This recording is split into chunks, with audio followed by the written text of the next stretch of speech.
चलो यहां देख लो, बातें ना करें बीच में।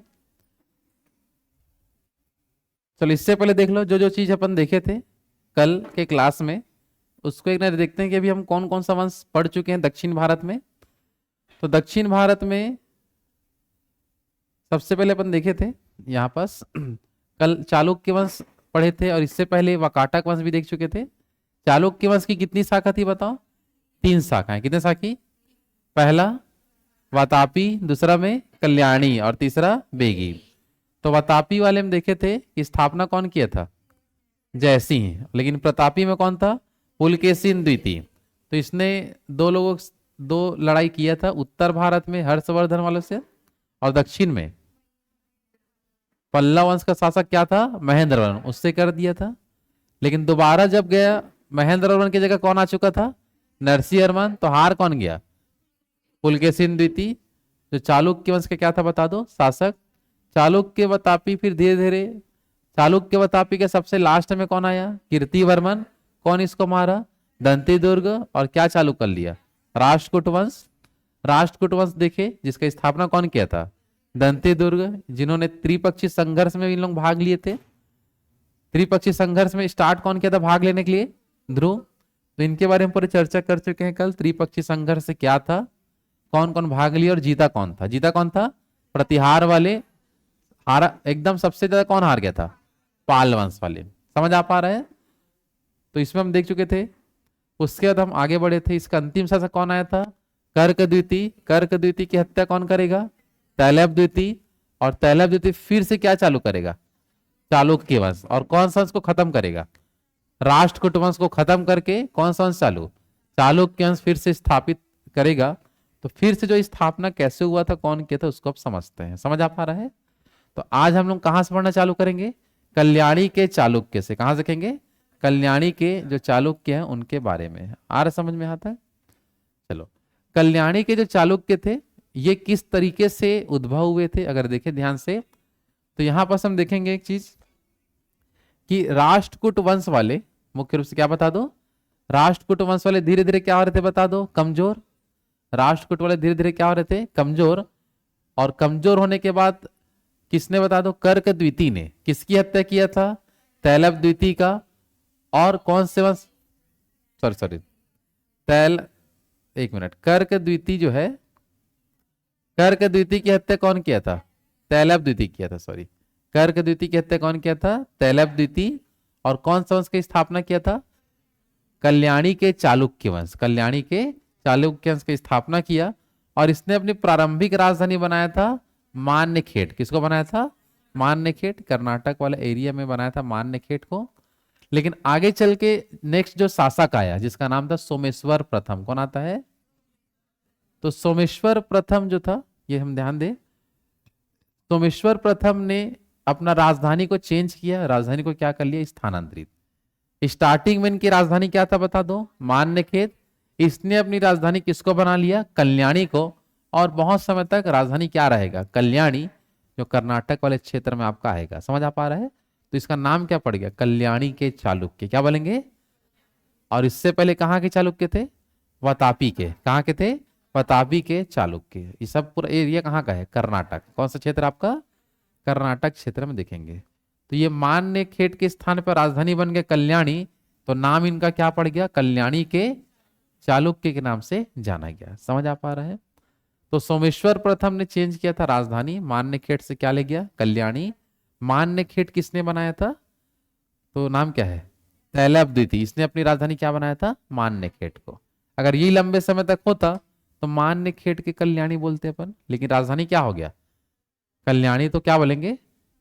मैं गलत हो गया, सॉरी मान्यखेट के क्या बोलते?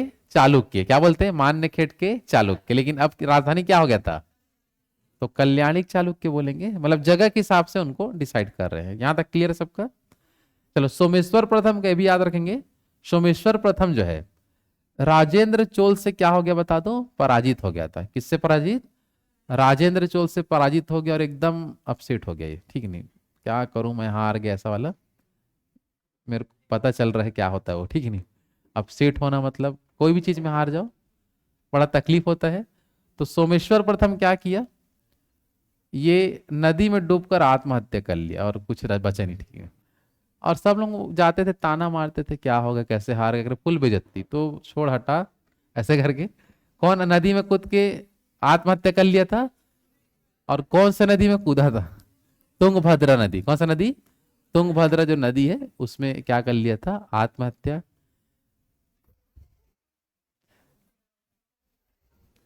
आप तो डूब जाओगे, ठीक है। इतना गड्ढा था। बताओ जल्दी बताओ। ना हो नदी में तैरने आता है? कैसे? कौन सा? भैंसी डैम? ये कौन सा? अच्छा राजीव, मतलब एक कौन सा डैम है? मतलब भैंसी डैम कहाँ? भैंसी नाला सुना था मैं, ठीक नहीं तरह। चलो देखो इधर, आ रहा समझ में यहाँ तक ना? है ना? चलो, तो ये सोमेश्वर प्रथम के बारे में इतना आपको याद रखना है। सोमेश्वर प्रथम के बाद शासक चेंज हो रहे थे, उसके बाद शासक में किसका नाम हमको जानने मिलता है? विक्रमादित्य सिक्स। क्या बता दो? विक्रमादित्य सिक्स। इसके बारे में देखते हैं। इसके दरबार में रहता था विल्हण। कौन रहता था? जिसने विक्रमांग देव चरित, कौन सा पुस्तक लिखा था? विक्रमांग देव चरित। ये क्वेश्चन एग्जाम में आया था, किसके द्वारा लिखी गई थी? विल्हण के द्वारा। विल्हण किसके दरबार में था? विक्रमादित्य सिक्स के दरबार में। इसी के दरबार में एक था महान व्यक्ति जिसका नाम था विज्ञानेश्वर। क्या था? जिसकी पुस्तक बहुत ही प्रसिद्ध हुई, मिताक्षरा। कौन सा पुस्तक? तो इन्हीं के नाम से इसको जाना जाता है। समझ आ पा रहा है?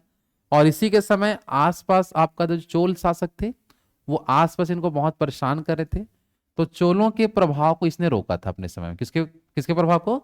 चोलों के प्रभाव को इसने रोका, धीरे से शांत किया। लेकिन आगे चल के जब शासक कमजोर हो जाएंगे तो चोल वंश वाले और इन पर कब्जा करने का प्रयास करेंगे। समझ आ पा रहा है? तो चोलों के प्रभाव को किसने रोका था अपने समय में? विक्रमादित्य सिक्स।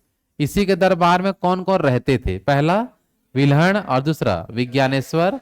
विल्हण की पुस्तक का नाम विक्रमांग चरित और विज्ञानेश्वर की पुस्तक मिताक्षरा। समझ आ रहा है?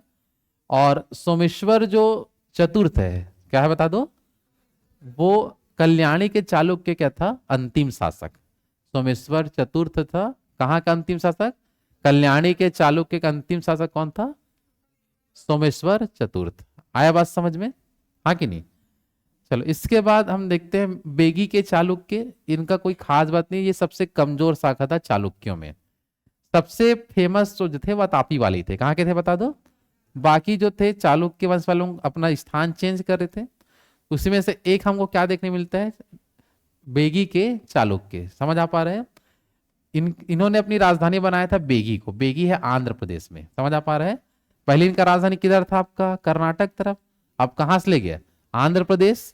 तो और क्या आ रहा था? चोल वाले अधिक प्रभाव दे रहे थे, तो राजधानी ये चेंज कर लिया था। समझ आ पा रहा है? तो बेगी के चालुक्य वंश की राजधानी क्या था? राजधानी था बेगी, जो कहाँ है बता दो? आंध्र प्रदेश में। ये जो है चालुक्य की सबसे क्या बता दो? कमजोर शाखा, जिनके संस्थापक किनको कहा जाता है?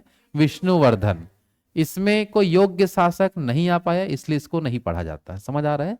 बस याद रखना कि बेगी के चालुक्य वंश के संस्थापक कौन है बोलेंगे तो विष्णुवर्धन, जो सबसे कमजोर शाखा थे चालुक्यों में। सबसे मजबूत शाखा वतापी वाले थे। सबसे मजबूत कौन थे? वतापी। और सबसे कमजोर बेगी वाले। समझ आ पा रहे हैं? कोई योग्य शासक निकला क्या? नहीं निकल पाया। आया बात समझ में? तो ये हो गया हमारा चालुक्य वंश खत्म। कौन सा वंश खत्म? जिसकी तीन शाखाएं थी और तीनों शाखा से यही सब क्वेश्चन बना है। आया कि नहीं समझ में? आया ना? चलो, अब यहां पर समझते हैं कि दक्षिण भारत में पोजीशन क्या था उस समय। तो दक्षिण भारत में हम देखें ध्यान से, तो ये जो एरिया था ऊपर तरफ वाला, यहाँ कौन कौन रहते थे? चालुक्य वंश वाले और राष्ट्रकूट वंश वाले। और दक्षिण इधर उसके नीचे तरफ कौन होते थे? पल्लव वंश वाले और चोल वंश वाले। ये चार वंश रहते थे जो अपने अपने क्षेत्र में शासन कर रहे थे दक्षिण भारत में। आए ना? समझ आ पा रहे? कौन कौन बता दो? उत्तर में, मतलब दक्षिण भारत के उत्तरी क्षेत्र में चालुक्य, राष्ट्रकूट, और उसके नीचे तरफ क्या थे? पल्लव वंश, क्या थे? चोल वंश। तो ये चारों समकालीन थे, एक ही समय में थे ये। एक ही समय में इनको आपको पढ़ने मिलता है। समझ आ पा रहे हैं? हाँ है ना? चलो, तो अब हम समझेंगे पल्लव वंश के बारे में। किसके बारे में बता दो? पल्लव वंश क्या है उसके बारे में समझते हैं। तो पल्लव वंश का क्षेत्र समझ आ पा रहे हैं? ये आपका चोल वंश और पल्लव वंश का क्षेत्र लगभग एक ही तरफ था, और चालुक्य वंश और राष्ट्रकूट वंश का क्षेत्र लगभग एक तरफ था। समझ आ पा रहा है? तो पल्लव वंश, चोल वंश और उसके अलावा चालुक्य वंश पढ़ चुके हैं, और राष्ट्रकूट वंश भी हम देख चुके हैं। समझ आ पा रहा है? ये दोनों हो चुके हैं ना, राष्ट्रकूट पढ़ चुके हैं और चालुक्य हो चुके हैं। अब इधर क्या पढ़ेंगे अपन? पल्लव वंश पढ़ेंगे और चोल वंश पढ़ेंगे, क्योंकि चोल वंश का उद्भव पुनः होता है दोबारा। समझ आ रहा है? तो ये दो वंश को और देखना है। क्लियर है सबका? चलो देखो ध्यान से, पल्लव वंश का अगर देखे संस्थापक कौन है तो क्या बताओगे? सिंह विष्णु। पल्लव वंश का संस्थापक सिंह विष्णु, जो पल्लव वंश की स्थापना किया था और अपनी राजधानी बनाया था कांची को। किसको बनाया था? कांची कहाँ है? तमिलनाडु में। कांची कहाँ है? तमिलनाडु। कांची क्षेत्र में पल्लव वंश की क्या थी बता दो? राजधानी। और इनका जो क्षेत्र था दो नदियों के बीच का इलाका था। एक तरफ दक्षिण तरफ था, मतलब नीचे में कौन सा? कृष्णा, और ऊपर तरफ गोदावरी। ये दोनों के बीच का जो क्षेत्र था उसी में कौन सा वंश का शासन था? पल्लव वंश का जो शासन था। दो नदियों के बीच का क्षेत्र था जो तमिलनाडु का। राजधानी क्या था लेकिन इनका? कांची। राजधानी क्या था? कितने नदियों के बीच का क्षेत्र था? दो नदियों का, पहला कृष्णा और दूसरा का गोदावरी। कृष्णा और गोदावरी के बीच इनका क्या था बता दो? क्षेत्र।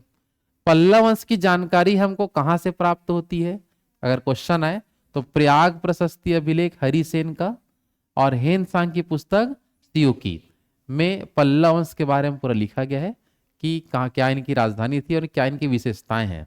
ये हमको कहां से प्राप्त होता है? हरिसेन का कौन सा अभिलेख? प्रयाग प्रशस्ति। हरिसेन का प्रयाग प्रशस्ति और हेन सांग का सियोकी। हेन सांग का आपका सियोकी पुस्तक से मिलता है। समझ आ पा रहा है? कौन सीओडी बोल? कैश ऑन डिलीवरी वाला? ठीक नहीं,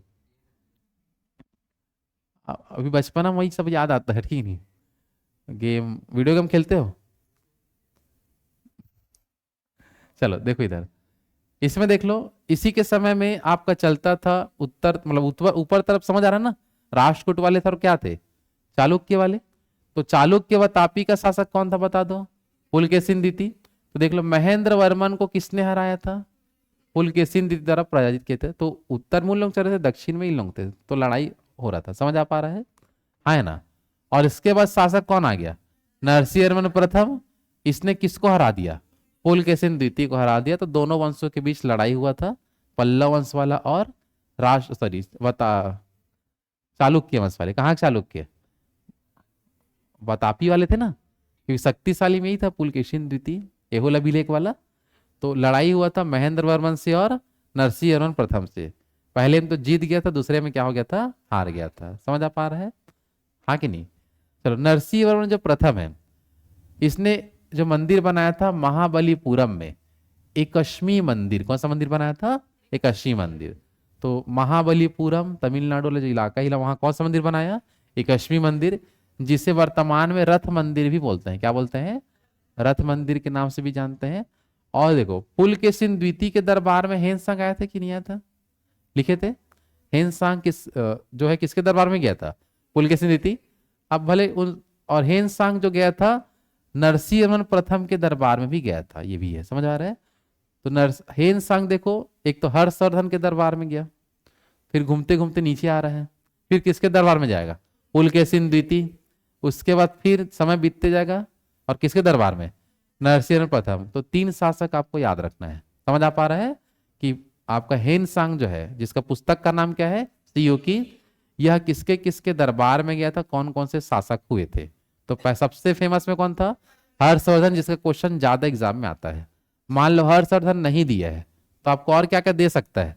पुलकेशिन द्वितीय के भी दरबार में आया था और नरसिंहवर्मन प्रथम के दरबार में भी आया था। पुलकेशिन द्वितीय कौन सा वंश वाला था? तो वातापी का चालुक्य। और नरसिंहवर्मन प्रथम पल्लव वंश का क्या था बता दो? शासक, जो दक्षिण भारत में था, तमिलनाडु वाले एरिया में। राजधानी क्या था इनका?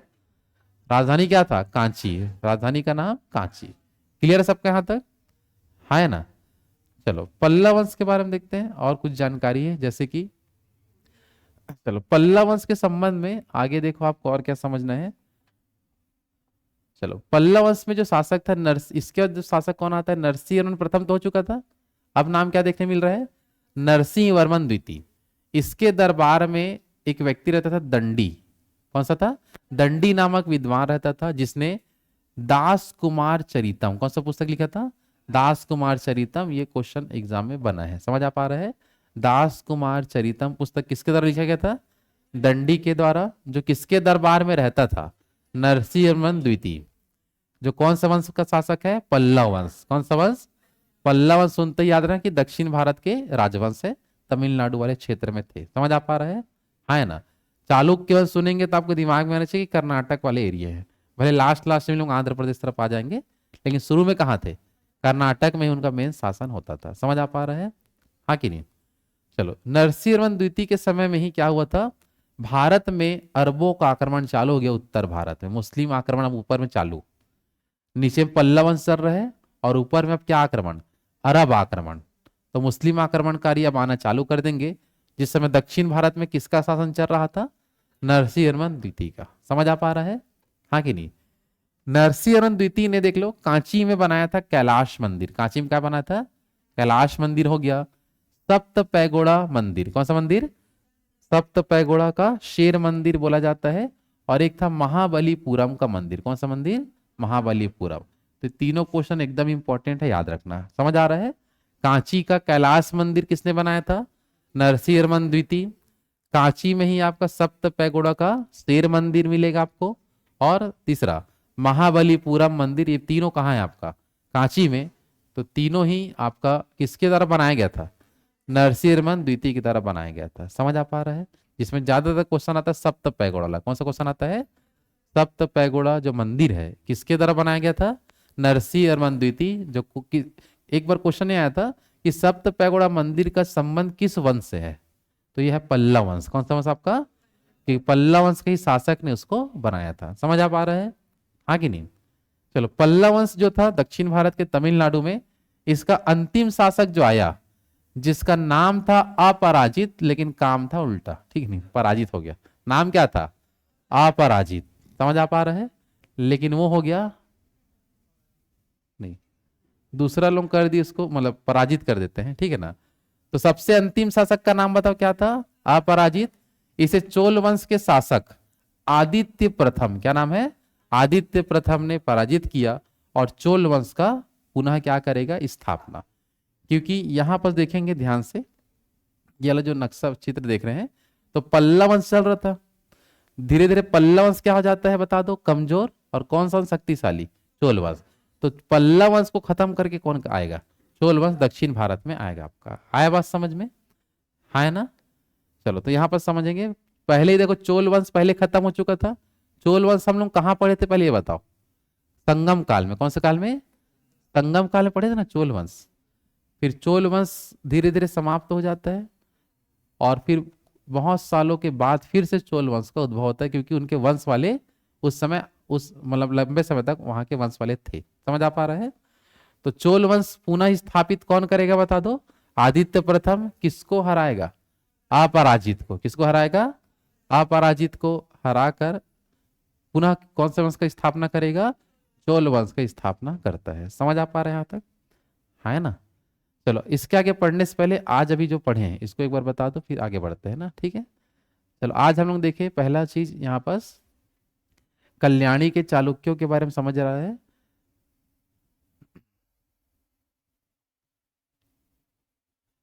चलो, सब देखो, चालुक्य में सबसे कमजोर कौन था बताओ? सबसे कमजोर शाखा बेगी वाले। बेगी वाले लोग कहाँ रहते थे? आंध्र प्रदेश। और बाकी दोनों कर्नाटक में। बाकी दोनों कहाँ के थे? कर्नाटक। पल्लव वंश की स्थापना कौन किया था? सिंह विष्णु। कौन किया था? पल्लव वंश का स्थापना कौन किया था? सिंह विष्णु। पल्लव वंश की राजधानी क्या था? कांची। पल्लव वंश की राजधानी। पल्लव वंश का क्षेत्र किन दो नदियों के बीच में था? कृष्णा और गोदावरी। पल्लव वंश की जानकारी दो जगहों से मिलती है। पहला हरिसेन का प्रयाग प्रशस्ति और हेनसांग का तियो की हेनसांग का। पल्लव वंश में ही शासक आया महेंद्र वर्मन। कौन आता है? जैसे महेंद्र बाहुबली सुने थे नाम, वैसे इसका नाम क्या है? महेंद्र वर्मन। इस पर पिक्चर बनेगा, हीरो बनोगे आप। शशिकांत? नहीं, हीरो नहीं बनना है। क्या बनना है? कुछ नहीं, कौन पति बनना है क्या? कैसे? आपके घर में फोन करना पड़ेगा मतलब? नहीं, शादी आदि की बातचीत चल रहा है ऐसा करके, ठीक है नहीं? चलो देखो इधर, समझ आ रहा है? महेंद्र और उनको कौन हराया था? पुलकेशिन द्वितीय। पुलकेशिन द्वितीय को कौन हराएगा? नरसिंहवर्मन प्रथम। कौन हराता है?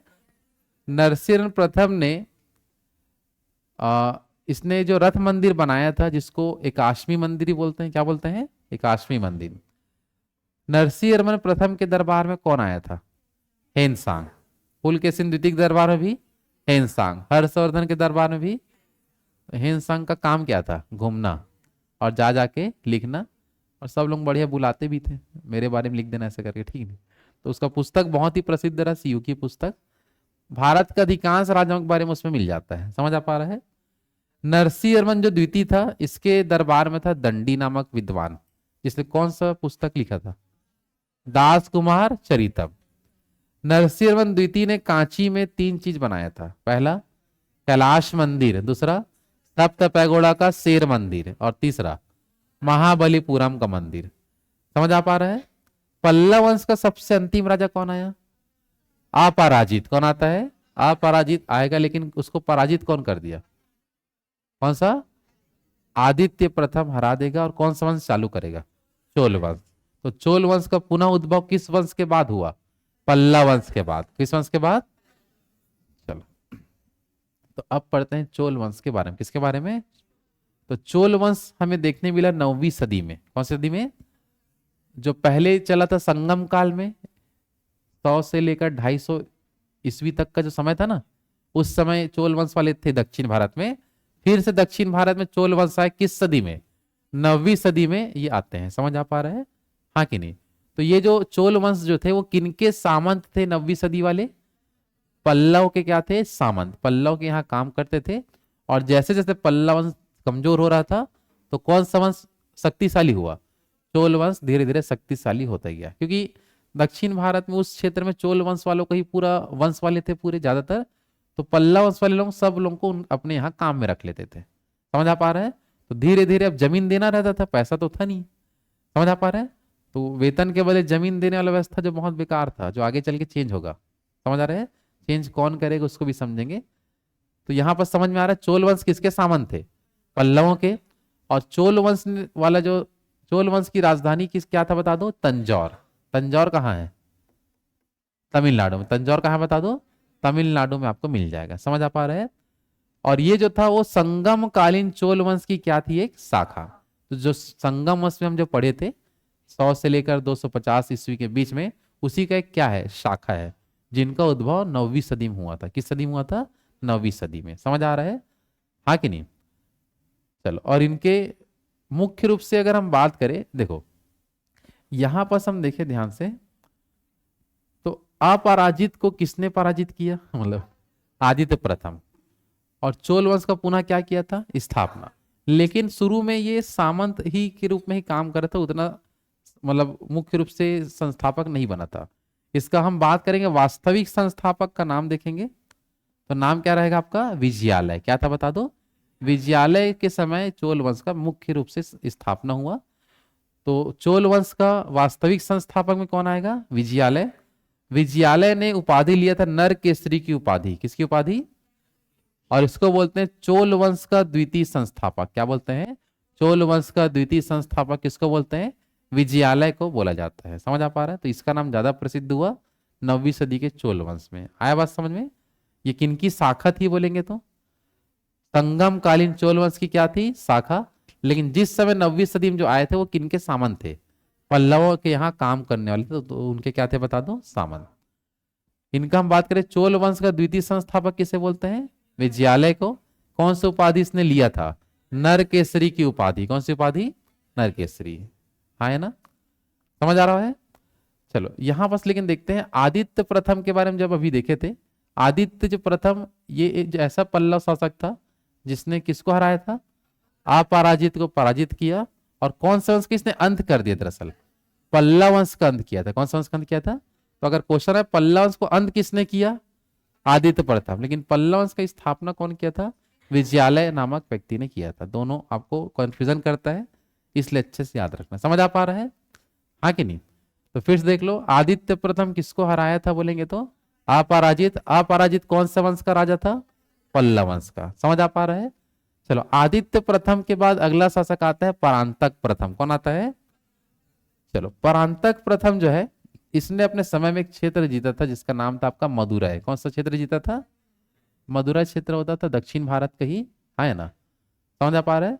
तो मदुरै क्षेत्र को जीता था कौन, बता दो? परांतक प्रथम। कौन जीता था? और मदुरै कोंड की उपाधि लिया था। कौन सी उपाधि? मदुरै कोंड। एक था कांची कोंड था, वतापी कोंड भी देख चुके हैं। समझ आ पा रहे हैं? और एक तीसरा क्या हो गया? मदुरै कोंड। तो मदुरै कोंड की उपाधि किसने लिया था? परांतक प्रथम। मदुरै कोंड की उपाधि परांतक प्रथम किस क्षेत्र को जीतकर? मदुरै क्षेत्र को जीतकर। समझ आ पा रहे हैं? और ये चोल वंश का पहला ऐसा राजा था जिसने भूमि सर्वेक्षण करवाया था। क्या करवाया था? भूमि सर्वेक्षण की किसके पास कितना जमीन है, किसकी जमीन उपजाऊ है, किसका नहीं है। तो इस तरीके से भूमि का सर्वेक्षण पूरा किसने करवाया था पहली बार? चोल वंश में कौन करवाया था? परांतक प्रथम ने पहली बार क्या करवाया? भूमि सर्वेक्षण कराया था। समझ आ पा रहा है, हाँ कि नहीं? चलो, और यहाँ पास लिखा है राष्ट्रकूट शासक। जो अपन देख रहे थे ऊपर तरफ राष्ट्रकूट वाले थे, नीचे तरफ आपके पहले तो पल्लव वंश थे, और पल्लव वंश के बाद कौन आ गया? चोल वंश। लेकिन ऊपर तरफ अपना राष्ट्रकूट वंश के शासक जिसका नाम क्या था? कृष्ण तृतीय ने इसे कौन से युद्ध में हराया था? परांतक प्रथम को यदि बोलेंगे तो उस युद्ध का नाम है तक्कोलम का युद्ध। कौन सा युद्ध? तो दक्षिण भारत में फेमस युद्ध है तक्कोलम का युद्ध। ये जो किनके बीच हुआ था? कृष्ण तृतीय और परांतक प्रथम। फिर से देखो, कृष्ण तृतीय और परांतक प्रथम के बीच कौन सा युद्ध? तक्कोलम का युद्ध हुआ, जिसमें जीता कौन था? कृष्ण तृतीय जीता था। लेकिन उस समय क्षेत्र उनका वंश चल ही रहा था, जीत के वो लोग चले जाते थे। समझ आ पा रहे हैं, हाँ ना? जल्दी बताओ। तो तब बस आपको याद ही क्या रखना है, तक्कोलम का युद्ध किसके साथ हुआ था? तो कृष्ण तृतीय और परांतक प्रथम के साथ हुआ था, याद रखना। कृष्ण तृतीय कौन सा वंश का था? राष्ट्रकूट वंश। और परांतक प्रथम बोलेंगे तो चोल वंश। परांतक प्रथम चोल वंश। चोल वंश का संस्थापक बोलेंगे तो विजयालय। विजय आलय कौन बोल रहा है? विजयालय क्या है बता दो, है ना? लेकिन चोल पल्लव को खत्म कौन किया था? आदित्य। परांतक प्रथम के बारे में देखेंगे, ये क्वेश्चन मेन आएगा। कौन सा उपाधि? मदुरै कोंड की उपाधि। क्या चालू किया था? भूमि सर्वेक्षण। और किसके साथ इसका लड़ाई हुआ था? कृष्ण तृतीय का, जिसको किस युद्ध के नाम से जानते हैं? तक्कोलम का युद्ध कहा जाता है। क्लियर है सबके यहां तक, है ना? चलो, कौन हाँ हाँ बोल रहा बार बार चलो, पल्लव वंश में जो अगला शासक आया जिसका नाम है राजराज प्रथम। क्या नाम है? कहीं कहीं इसको राजा राज प्रथम भी बोलते हैं, लेकिन बुक में भी जो देखा मैं क्या मिला है, राजराज प्रथम। तो राजराज प्रथम जो है, ये भारत के, देखो भारत का जो नक्शा अपन देखेंगे इस प्रकार से, तो इस इलाके में पल्लव वंश वाले थे। इसने श्रीलंका के उत्तरी क्षेत्र को भी जीत लिया। अब ऊपर तरफ जाएगा तो बहुत राष्ट्रकूट वाले थे। समझ आ रहे हैं ना? ऊपर और जाएंगे तो अरब आक्रमण चालू हो गया है। समझ आ पा रहे हैं? तो ऊपर जाना एकदम तकलीफदायक था। तो सोचा समुद्र से, मतलब समुद्र के आगे रास्ते देखते हैं कि वहां अपन जीत लेंगे। समझ आ रहा है? तो इसने क्या किया था? श्रीलंका के उत्तरी भाग को जीतकर चोल साम्राज्य में मिलाया था। किस साम्राज्य में मिलाया था? चोल साम्राज्य। तो श्रीलंका भी भारत के हिस्से में था। समझ आ पा रहे हैं, है ना? किसने जीता था? राजराज प्रथम। किसने जीता था? लेकिन बाद में वो क्षेत्र स्वतंत्र हो जाएगा, क्योंकि उतना दूर बार बार जाना आना संभव नहीं था। समझ आ पा रहे हैं? तो क्षेत्र फिर से स्वतंत्र हो जाता है। लेकिन जीता कौन था बोलेंगे तो राजराज प्रथम ने जीता था। इसने तंजौर में जो मंदिर बनाए, ये बहुत फेमस हो, जिसका नाम है वृद्धेश्वर मंदिर। कौन सा मंदिर? जिसको राजराजेश्वर मंदिर भी बोलते हैं। क्या बोलते हैं? राजराजेश्वर मंदिर, या उसी क्या बोलेंगे, वृद्धेश्वर मंदिर के नाम जानते हैं। जो अब चित्र दिख रहा है यही है। कौन सा मंदिर? वृद्धेश्वर मंदिर का चित्र है। समझ आ पा रहा है? गया हो कोई यहां उधर? आप लोग गए थे वो पूछ रहा हूं मैं, ठीक? मेरी पूछ रहे,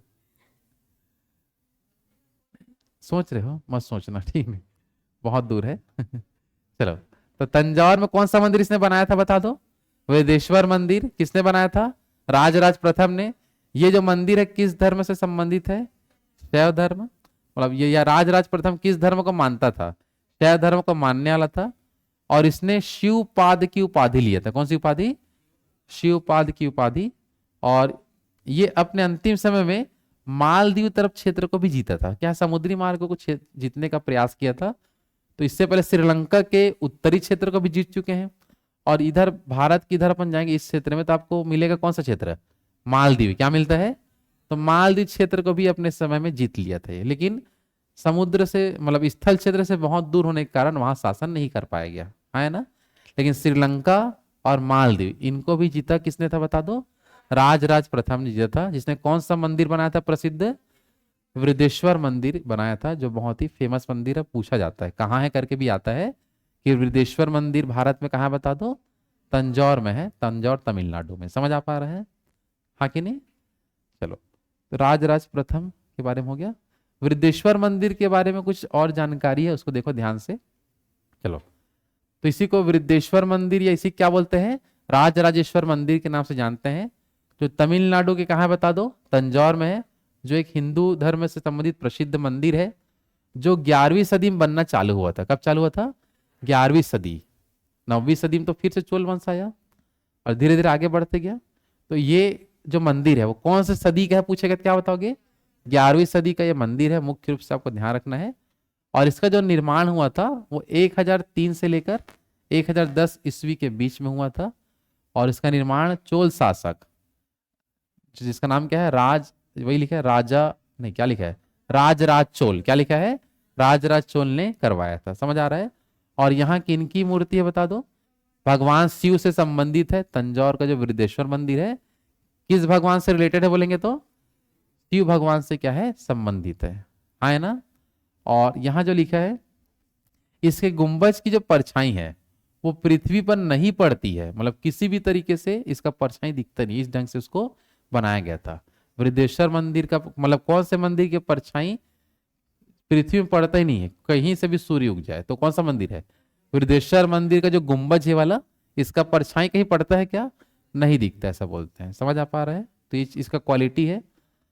और ये जो है एक ही पाषाण से बना है, मतलब एक ही क्वालिटी के पत्थर से बना है। अलग अलग पत्थर का यूज नहीं किया गया है। एक ही पत्थर से उसको डिजाइन करके बनाया गया है पूरा। समझ आ रहा है? मतलब बड़े से पत्थर को लाके पूरा मंदिर बनाया गया उससे, ऐसा है। एक ही पाषाण से बना है, मतलब एक ही पत्थर से बना है। कौन सा मंदिर? वृद्धेश्वर मंदिर, है ना। तो ये कुछ अन्य विशेषता है जिसको आपको याद रखना है। क्लियर सबका? और ये वर्तमान में यूनेस्को के विश्व धरोहर में भी शामिल है। यूनेस्को के अधीन ये मंदिर है। इसलिए बहुत बार क्वेश्चन आता है ना, कि वृद्धेश्वर मंदिर या राजराजेश्वर मंदिर कहाँ है बता दो? तंजौर तमिलनाडु में। कब बना था? किस सदी में बना था? 11वीं सदी में। एग्जैक्ट पूछेगा तो 1003 से 1010 के बीच में बना था। किसने बनाया था? राजराज चोल ने या राजराज प्रथम ने बनाया था। समझ आ पा रहे हैं, है ना। आगे बढ़े। चलो, यहाँ त्योहार भी मनाते हैं महाशिवरात्रि के दिन। कब मनाते हैं? महाशिवरात्रि के दिन यहाँ पूरा मेला लगता है। ठीक है, जाना है कहीं? आ रहे हैं समझ में? छुट्टी दो, यहां तक सुना जाता है, मत बोले करो ठीक है? बाकी लोग नहीं सुने होंगे, पता है मेरे को। सुनाई दिया था? मैं समझ जाता हूँ। चलो देखो ध्यान से इधर क्या लिखा है। नेक्स्ट देख लो, राजेंद्र जो चोल है, इससे पहले हम क्या देखे थे बता दो? इससे पहले का शासक का नाम क्या था? राजराज प्रथम। ठीक है, अब शासक कौन आता है बता दो? राजेंद्र चोल। तो ये था चोल वंश का सबसे प्रतापी राजा। पूछेगा तो किसमें बताओगे? राजेंद्र चोल। ये था चोल वंश का सबसे प्रतापी राजा। इसने श्रीलंका को पूरी तरीके से जीता था। उत्तरी क्षेत्र को बस जीत के कौन रख लिया था? राजराज प्रथम। पूरी तरीके से किसने जीता? राजेंद्र चोल। कौन जीता था? राजेंद्र चोल। और इसने देख लो ध्यान से, श्रीलंका की जो राजधानी थी इसका नाम था अनुराधापुर। कौन सा पुर? तो अनुराधापुर प्राचीन काल में किसकी राजधानी थी? श्रीलंका। तो इस पर क्या किया था? इसने अधिकार कर लिया था। समझ आ पा रहा है? और यहीं का जो शासक था श्रीलंका का नाम था महेंद्र पंचम। क्या नाम था? उसको बंदी भी बना लिया था अपने समय में। समझ आ पा रहे हैं? तो श्रीलंका को पूरी तरीके से कौन जीत पाया? राजेंद्र चोल। और श्रीलंका की राजधानी क्या थी उस समय? अनुराधापुर। उस पर अधिकार कर लिया। और श्रीलंका का ही राजा कौन था? महेंद्र पंचम। इसको क्या बना लिया था? बंदी। तो ये किससे इनका पूछा जाता है। इसी ने देख लो सबसे प्रतापी शासक था। तो और देखते हैं क्या कि इसने किया था। इसने बंगाल के शासक महीपाल को भी पराजित किया था और गंगई कोंड की उपाधि लिया था। कौन सी उपाधि? गंगई कोंड। एक था मदुरै कोंड। मदुरै कोंड वाला कौन है? परांतक प्रथम। मदुरै कोंड वाला कौन है? परांतक प्रथम। और इसको बोलते हैं, महीपाल को हराने के बाद कौन सी उपाधि लिया था? गंगई कोंड की उपाधि इसने लिया था। तो देख लो, एक तो श्रीलंका दूर दूर के क्षेत्र जीत रहा है। श्रीलंका हो गया, बंगाल क्षेत्र बहुत दूर है तो उधर भी चले गए लड़ाई करने। इसके अलावा आपका इंडोनेशिया भी गया था। कहाँ गया था?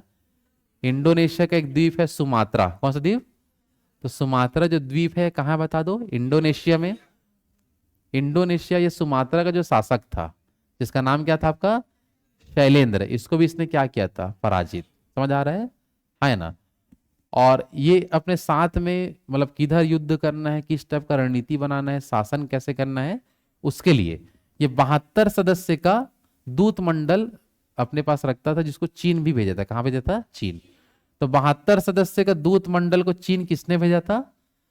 राजेंद्र चोल। कि वहां की परिस्थिति, वहां की स्थिति जो पूरी जानकारी लेने के लिए ये क्वेश्चन बनता है कि 72 सदस्यीय दूत मंडल चीन किसने भेजा था? तो राजेंद्र चोल ने भेजा था। समझ आ पा रहा है? चलो, वृद्धेश्वर मंदिर कौन बनाया था बताओ? वृद्धेश्वर मंदिर राजराज प्रथम। चोल वंश का सबसे प्रतापी राजा राजेंद्र चोल। सबसे प्रतापी राजा राजेंद्र चोल। राजेंद्र चोल ने कौन से क्षेत्र को जीता था पूर्ण तरीके से? श्रीलंका। श्रीलंका की राजधानी पूछा गया था, क्या था? अनुराधापुर। समझ आ रहा है? शासक कौन था वहां का? महेंद्र पंचम। इसके अलावा बंगाल के किस शासक को इसने हराया था? महीपाल। कौन सी उपाधि लिया? कौन सी उपाधि? इंडोनेशिया के कौन से क्षेत्र को जीता? सुमात्रा। या वहां के किस शासक को हराया था? शैलेंद्र को क्या किया? पराजित। इसने चीन में क्या भेजे थे? 72 सदस्यीय दूत मंडल। क्या भेजे थे? 72 सदस्यीय दूत मंडल भेजे थे। आ रहा बात समझ में? आया ना? जल्दी बताओ। चलो, तो ये हो गया राजेंद्र चोल के बारे में। आज यहीं तक कर लेना, बहुत ज्यादा हो जाएगा लिखने में। समझ में आ रहा है? आया ना? राजेंद्र चोल तक आज अच्छे से लिख लेना, आगे कराऊंगा तो बहुत ज्यादा हो जाएगा, इसलिए थोड़ा सा एक बार पूछ लेता हूं जल्दी जल्दी, टाइम है तो। बातें बंद करो, सामने ध्यान दे इधर। चलो, कहीं से भी क्वेश्चन कर रहा हूं, आज जितना पढ़ाया हूं मैं उसमें से आपको बताना है चालुक्यों की सबसे कमजोर शाखा बताओ। बेगी वाले। सबसे शक्तिशाली? विक्रमांक देव चरित्र पुस्तक कौन लिखा है? विल्हण। मिताक्षरा? विज्ञानेश्वर। मिताक्षरा कौन लिखा है? महेंद्र वर्मन महेंद्र वर्मन को कौन हराया था? पुलकेशिन द्वितीय। पुलकेशिन द्वितीय कौन हराया? नरसिंह वर्मन प्रथम। पल्लव वंश किन दो नदी के बीच था? कृष्णा और गोदावरी। पल्लव वंश की जानकारी कहां कहां से मिली है? पहला, प्रयाग प्रशस्ति हरिसेन वाला और हेनसांग का की। कांची में कैलाश मंदिर, सप्त पैगोड़ा मंदिर, महाबलीपुरम का मंदिर कौन बनाया था? नरसिंहवर्मन द्वितीय ने। नरसिंहवर्मन द्वितीय के दरबार में रहता था दंडी। कौन रहता था? जिसने कौन सा पुस्तक लिखा था? दास कुमार चरितम। क्या लिखा था? नरसिंहवर्मन द्वितीय के समय ही उत्तर भारत में किनका आक्रमण चालू होगा? अरब आक्रमण। कौन सा आक्रमण? अरब आक्रमण। पल्लव वंश का अंतिम राजा का नाम क्या था? अपराजित। जिसको कौन पराजित किया? आदित्य देव प्रथम। चोल वंश कौन सी सदी में पुनः आया? 9वीं सदी में। उससे पहले कब आ चुका था? संगम काल में। कौन से काल में? संगम काल कब से कब तक था? 100 से 250। 100 से लेकर राजराजेश्वर मंदिर को ही और क्या बोलते हैं? वृद्धेश्वर मंदिर। जिसको किसने बनाया था? नामी से स्पष्ट है, राजा राज प्रथम ने ही बनाया था। और इसका परछाई बनता है क्या जमीन में? नहीं बनता। और ये मंदिर कितने पाषाण से बना है? एक पाषाण को धीरे धीरे डिजाइन पूरा दिया गया है। समझ आ पा रहा है? हाँ कि नहीं? बात समझ आ रहा है? राजेंद्र चोल जो था वो किस वंश का सबसे प्रतापी शासक था? चोल वंश का। तो नाम ही है राजेंद्र चोल, उसी वंश का ही रहेगा ना। इसने 3 क्षेत्रों को अपने समय में बहुत दूर दूर के क्षेत्र जीता था। पहला श्रीलंका हो गया, दूसरा बंगाल, और तीसरा सुमात्रा, जो कहां पर था आपका, इंडोनेशिया में। समझ आ पा रहा है? चलो, राजेंद्र चोल के बाद हम कल जो पढ़ेंगे, जो आपका रहेगा इस प्रकार से, कोलोतुंग द्वितीय। कौन आता है? इसने, इसके समय में क्या हुआ था उसको समझेंगे। ये मंदिर दिख रहा है, कहाँ, कौन सा मंदिर को बता सकता है? मंदिर है, बोल रहा हूं, क्या है, कौन सा मंदिर है ये नाम लिखा है भाई यहीं पे तिरुपति बालाजी जो मंदिर है, उसमें कुछ मूर्ति की स्थापना वगैरह कौन किया था, अब इसके समय में उसको कल समझेंगे। समझ आ पा रहा है, हाँ कि नहीं? तो देखो यहां पास हमें चोल वंश हो गया। चोल वंश के बाद हम लोग छोटे छोटे वंश के बारे में पढ़ेंगे। चोल वंश पढ़ेंगे तो मेन दक्षिण भारत का हो जाएगा। उसके बाद पाल वंश पढ़ना है, पाल वंश वाले पढ़ेंगे। छोटे मोटे आसपास में सेन वंश पढ़ना है, सेन वंश के बारे में। बाकी छोटे मोटे राजवंश बचेंगे जो जल्दी जल्दी आपका हो जाएगा। आ रहा समझ में? और इस टाइम में फिर कौन सा क्लास स्टार्ट करेंगे, बताया था क्या? भारत भूगोल की जगह हिंदी चालू होगा सुबह। इस टाइम में क्या चालू होगा? तो साइंस पढ़ेंगे प्रयोगशाला के लिए, ठीक है ना? किसके लिए? प्रयोगशाला का भरे हो फॉर्म कि नहीं भरे हो? तो उसके लिए जो जो साइंस नहीं पढ़ते हैं उन लोगों के लिए रहेगा, ठीक है? बीच में इसको ब्रेक करेंगे, प्राचीन तक पूरा कवर करेंगे अच्छे से, मध्यकाल को नेक्स्ट इसके बाद पढ़ेंगे। समझ आ पा रहे हैं ना? लेकिन जो भी ज्यादा जरूरत है, जो फॉर्म भरे उसको एक बार कर लेते हैं। पढ़ना तो सबको है, अपन को साल भर में हर एक विषय पढ़ेंगे, लेकिन जो अभी जरूरत का है उसको एक बार कर लेते हैं। अब जो भरे उनके लिए भी ठीक है, नहीं भरे उनके लिए भी ठीक है, लेकिन पढ़ना तो हर सब्जेक्ट है, लेकिन जो जरूरत है उसको पहले कर लेते हैं। जीडी वाले लोगों के लिए सुबह हिंदी जरूरी है, और प्रयोगशाला के लिए साइंस मेन पढ़ना जरूरी है। दोनों साइंस कंटिन्यू चलेगा, दोनों तीनों। फिजिक्स बायोलॉजी पहले पढ़ेंगे, फिर केमिस्ट्री का इंपॉर्टेंट क्वेश्चन देखेंगे। बस समझ आ पा रहे हैं, है ना? चलो ठीक है, बाकी कल करते हैं ना।